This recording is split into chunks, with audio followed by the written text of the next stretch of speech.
એ થતી નથી, એ માણસ ઉપર એ થતી નથી. આમ આપણી ઉપર ઘણા બધા દુઃખો એ આવતા હોય છે, છતાં પણ એની અસર આપણને એ ક્યારે ના થાય.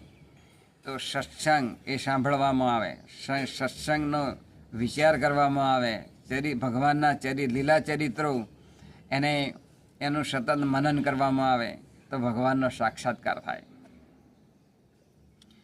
એટલે દુઃખ તો આવવાનું જ છે, પણ સંસાર છે સુખ દુઃખનો દરિયો, તેમાં તરી શકે કોઈક જ તરિયો.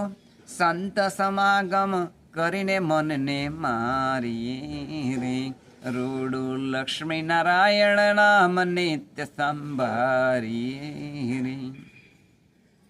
સંસાર છે સુખ દુઃખનો દરિયો, પણ એવું નથી.